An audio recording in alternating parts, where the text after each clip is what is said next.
When setting up the Picasso laser, the first thing you want to do is make sure that you hang your danger sign. So this is a class 4 laser, controlled area, and this is letting patients know we're avoiding eye or skin exposure to direct or scattered radiation. Don't enter basically when you see this sign. If you are operating the laser, you need laser eye protection, and you need it to be at least an optical density of 4 and a wavelength of 810 nanometers. So you can see my laser eyewear that I have is matching that criteria. It has the optical density rating of 5, which is higher than 4, and the wavelength is 785 to 840, and 810 is in the middle of that. Okay, all of the parts of the laser we have out here. So we have the cord, the main laser unit.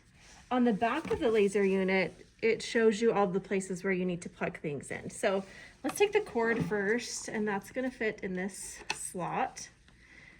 We also have the key. Remember, our laser safety officer is in charge of holding this key. This key needs to be in the laser, and it needs to be twisted on in order for the laser to work.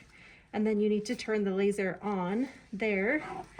And on the front of the laser, there's this cap. You're gonna untwist the cap until that comes off, and then insert the handpiece into that slot and twist that into place.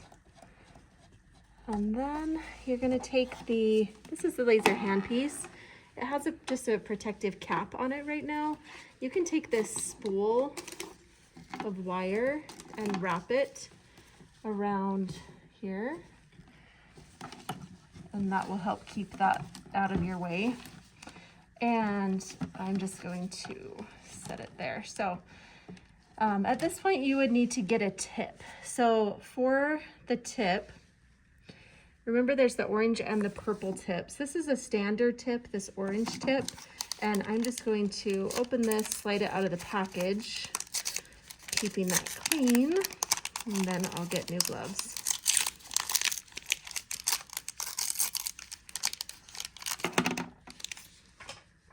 Okay, so I have new gloves on, and now I'm going to remove the safety cap and just set it on the counter.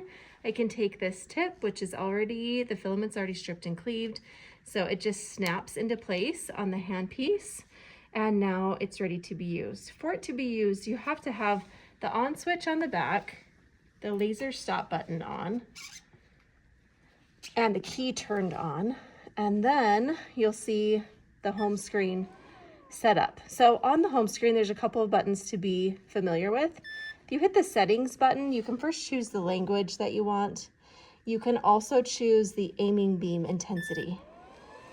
So if you can see the red light, maybe if I hold it next to the white, you can see the aiming beam light and the different levels. So you can have it off if you want to. I like to have it on so you know where you're at. This is not the laser energy. This is just showing you where you're at in the tissues. So that's the brightest one. You can also adjust the speaker volume. So here it's really quiet, a little bit louder, and very loud. I like to put that probably in the middle. You also have to operate with the foot pedal. So the foot pedal is here, and it works just like a rheostat. You'll put your foot on the pedal when you want power. When you take it off, the laser energy will stop.